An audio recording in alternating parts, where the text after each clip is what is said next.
My name is Alistair Pugin, and today we are talking. Yes, we are talking about OneDrive. Why OneDrive is important?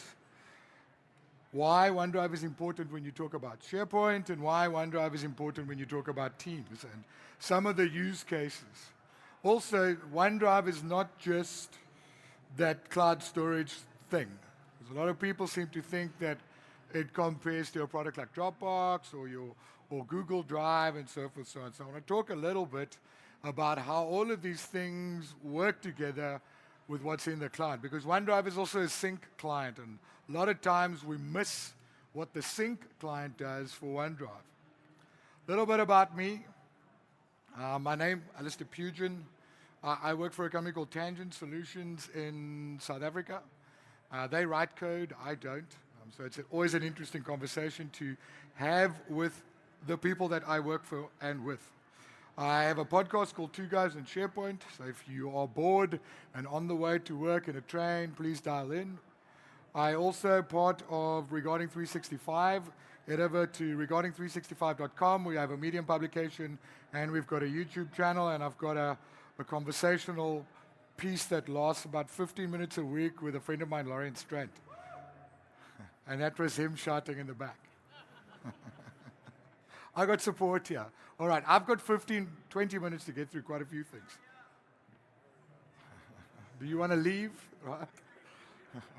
Normally I have a slide that talks about heckling me. I don't have that today, so please feel free to heckle me. So what are we going to cover today? I want to talk a little bit about how to manage your user profiles with OneDrive. Did anyone think about doing that? Yes? No? No, not yet. Also talk about how to use AutoMount for not just traditional stuff inside of OneDrive, but also how to use AutoMount to mount document libraries inside of SharePoint. And it's quite a cool feature. The other thing I want to talk about is how to roll back to previous versions. So talking about versions of files, because we now have a full fidelity experience using OneDrive inside of the browser, as well as OneDrive inside of Windows Explorer. External sharing and how external sharing impacts working with OneDrive, because there's a few ways to share, and a lot of times we might not be inside of OneDrive and we want to share, but it's actually using the OneDrive component of that. And then last but not least, working through a consistent user experience and some of the use cases I've been exposed to when moving people to the cloud. So how many of you are in the cloud currently? Yeah? And your journey to the cloud, was it, let's move a mailbox, and then we did some other things, or, yeah? And that was typically how it worked. And then all of a sudden, OneDrive came along, and you had to open up a portal, and now you had to put your files there, and it became scary. So there are ways to use OneDrive. What if you actually used OneDrive? And we're going to talk a bit about it in point number 5. So the first thing I want to talk about is backup. When the clicker works, yes. So using OneDrive for backups. And I mean, it might sound strange. How many people still have file shares on-prem? How many IT people in the room? IT pros, all right. So Active Directory, we all know a bit about that. Home does, My Folder redirection, or My Documents redirection. Did we ever use that? So you went in and you configured it so that your My Documents on the user's desktop would sync with a file server. Right? And the little icon on the My Documents folder changed, and you could see there was the little sync icon. So that when that user's notebook exploded or their desktop exploded, the hard drive's gone, you'd still have files there, and you wouldn't negate the user experience. So we thought of it as a backup. And with OneDrive, there's this real cool feature called Known Folder Move, and you can actually manage your user profile data. So pictures, desktop stuff, everyone dumps their files on their desktop, and it would be the same thing like doing My Folder redirection. And you can configure that as a policy, and I'll play you a video that I stole from Lorian in a little while to talk about how to do this. And it's something to consider when rolling out OneDrive. OneDrive is not just a Dropbox. It's not just a place in the cloud to upload content to, so that you can access it anywhere at any time on any device. Next up I want to talk about is the AutoMount, because it works hand in hand. You go to the same place to configure the policy, or almost the same place. But with OneDrive AutoMount, or the AutoMount feature inside of OneDrive, SharePoint people. SharePoint people, yeah, right? And in the old days, we used to sync a on-prem document library using the old Groove client, right? In today's world, you can do the same thing when you hit that sync button. But what if you were able to automatically load your users' document libraries that they work with without them having to click that button? So in a small organization, you generally tell the user, listen, we're taking your file shares and we're moving it to SharePoint, and that marketing department's folder that you had on the file share is now sitting in SharePoint, and when you go to that document library, you click the sync button and boom, ninja dust, it's on your desktop. You can actually go and build out a policy that will automatically do that when you're moving your users to SharePoint Online or to OneDrive, well, not so much OneDrive, but when you're moving them to Office 365. And what that actually looks like, this is the manual way of doing it when you're mounting SharePoint libraries, so the users can do it that way. But at the same time, I've got a really cool video to take you through quickly to show you what the normal experience is when you are working, when your user gets that OneDrive for the first time. So that's normally what we'd see, right? There's no OneDrive. And if you click on the icon, you'll notice the user then gets prompted to set it up. But we don't want that experience. We want an experience like this, right? This is what we want. Hello? Hello? Did I do something? Are we still good? Yeah? This is the experience we want, right? We want the user to go to OneDrive, and actually, you'll notice there's a different icon type, which indicates that it's a grouping. And you'll actually be able to, and this is actually done for Teams as well. So if you are working with Teams, you can, because it's a SharePoint library on the back end, you can now keep the user experience the same, which is really where I want to go with this. Because a lot of users are not used to working in the cloud. They want to work where they work. And a lot of people work inside of Windows Explorer. So that is the new experience for users to work with OneDrive AutoMount, where you can auto-mount their working folders straight into Windows Explorer using the OneDrive sync tool and a group policy in tune. So how do you go about configuring that? So when we look at what we need to do in order to get that enabled, this is the Azure portal. You need an Intune subscription. You would literally go in, select the profiles that you want to configure.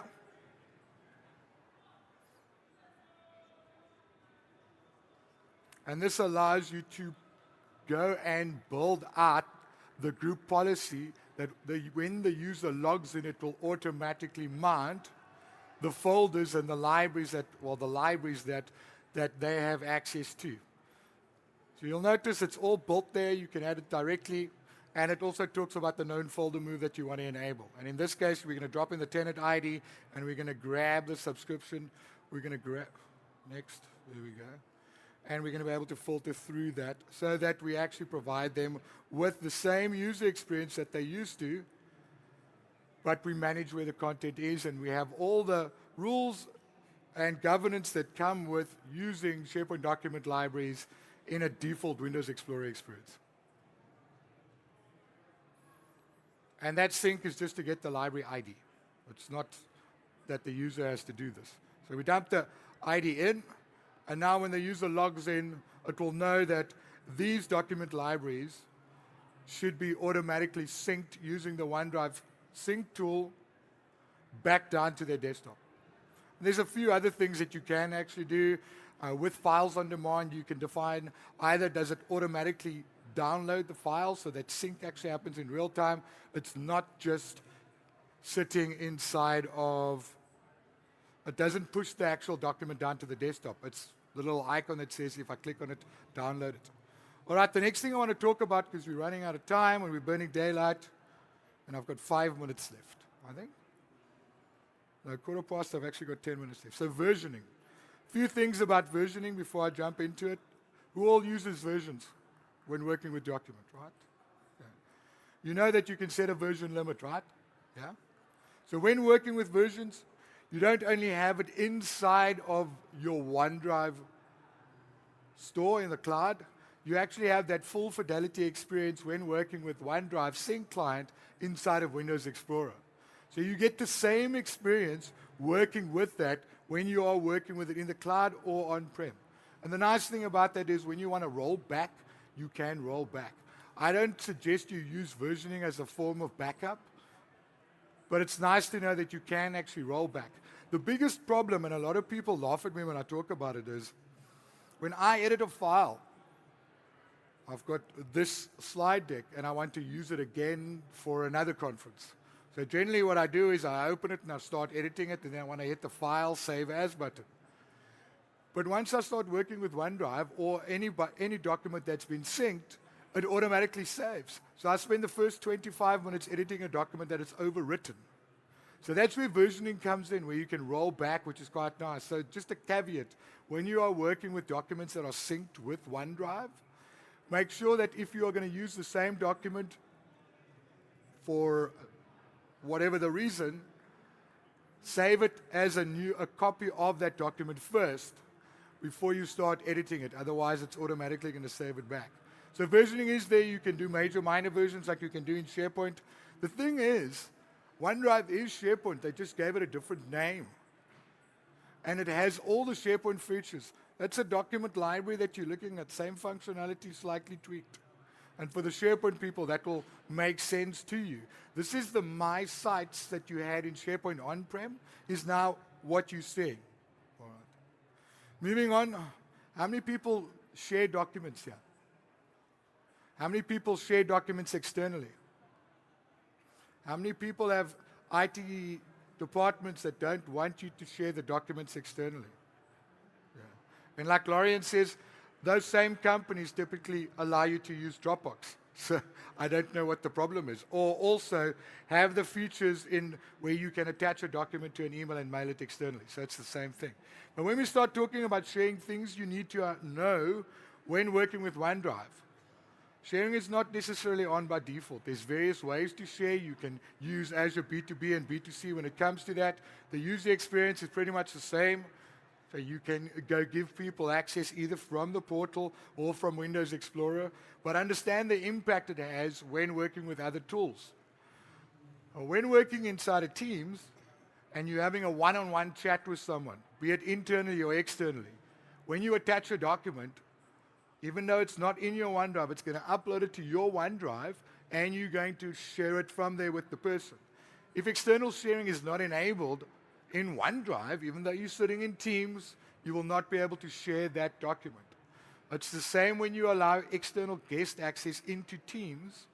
The Files tab won't work if you don't allow external sharing in SharePoint. So remember that when you start working with both SharePoint and OneDrive inside of Teams when it comes to external sharing. How much time do we have? All right. My favorite use case for OneDrive is Windows Explorer. A lot of times when we migrate customers to the cloud, the first thing is, well, we're going to take that file share, that S drive that you have, and we're going to move that to SharePoint. Because it doesn't go to OneDrive, even though certain customers seem to think that we can create a OneDrive for HR and a OneDrive for marketing. It doesn't work like that. It's not Dropbox. So for me, negating the learning curve or managing the learning curve better is by using everything we just spoken about now. Known folder move. So I can still give them the same user experience, but provide them with some mechanism of saving content to my OneDrive automatically. OneDrive AutoMount. If you are going to move that file share to SharePoint where the marketing department gets a marketing team site and a document library in that, and you're adding documents to that, I want to AutoMount that for the user, because the user would open up Windows Explorer, navigate to the S drive, navigate to their folder called marketing, and grab that folder. And now you're telling me we're moving it to the cloud and every user has to go in and somehow navigate SharePoint and hit the sync button. So for me, working inside of Windows Explorer is very, very, very important when it comes to how do I manage better adoption of working with the tooling. because I get the same experience. I mean, that's my OneDrive. Does it come on? Yeah, that's my OneDrive. So I'd have all the content. There's my SharePoint folder. So that would be document libraries that I have access to in SharePoint, and that's everything that was in my My Documents folder. And the user still gets to work inside of Windows Explorer. And for me, that's winning, right? So we're coming to the end. What have we learned today? Have you learned anything today or this week? And there's a ton of new announcements when it comes to OneDrive and SharePoint. But people have been complaining about OneDrive for a good couple of years because it doesn't sync properly. Microsoft has fixed that. And you get the full fidelity of features that you have inside of Office 365 inside of something like OneDrive and SharePoint. Being able to apply information protection policies to documents that you are sharing through OneDrive. That's magic. You don't get that with other product sets. And it's important to understand that. Don't be afraid of using OneDrive. Stop complaining about the OneDrive sync client. Also understand the difference between an IT account and a local account because they do different things. And nobody's ever complained about Dropbox. Why are we complaining about OneDrive? OneDrive helps you sync content across multiple devices. You got the same user experience. Files on Demand is there to help you if you are not buying an iPhone 11 Pro with 512 gigs of storage, right? Because that's what we do. So understand the implications of using OneDrive. OneDrive doesn't eat a lot of your battery, and if you're worried about battery performance on machines, switch your battery to power save mode, and OneDrive sync client won't sync. And that's the other thing. Also understand where you save stuff to. A lot of times, we want to save it to the portal, but you've got bad internet and it doesn't write it back. So be very wary when you are connected to the internet, like sitting over there having some lunch and trying to connect to OneDrive and uploading a document to my OneDrive folder on my desktop, but because I'm connected to the internet, it's trying to sync it up, and it's not saving because it can't save it there first, because it saves to the cloud first before it makes it available locally. So be wary of that. And also, last thing that I want to talk about from a OneDrive perspective, when you start using information management policies and information protection on documents, you don't get collaboration, so there's no co-authoring. Anyone use co-authoring here on a document? Yeah. So understand that when you are syncing that or sharing it with someone externally, that you make sure that if there's an information protection policy or sensitivity label added to that, you are no longer allowed to co-author. And that's it. I'm done. I hope you enjoyed that. And there's one more slide. Yeah, thank you. And I'm not around all week. I'm done. I'm going home. But yeah, I'll be here for 5 minutes if you have any questions.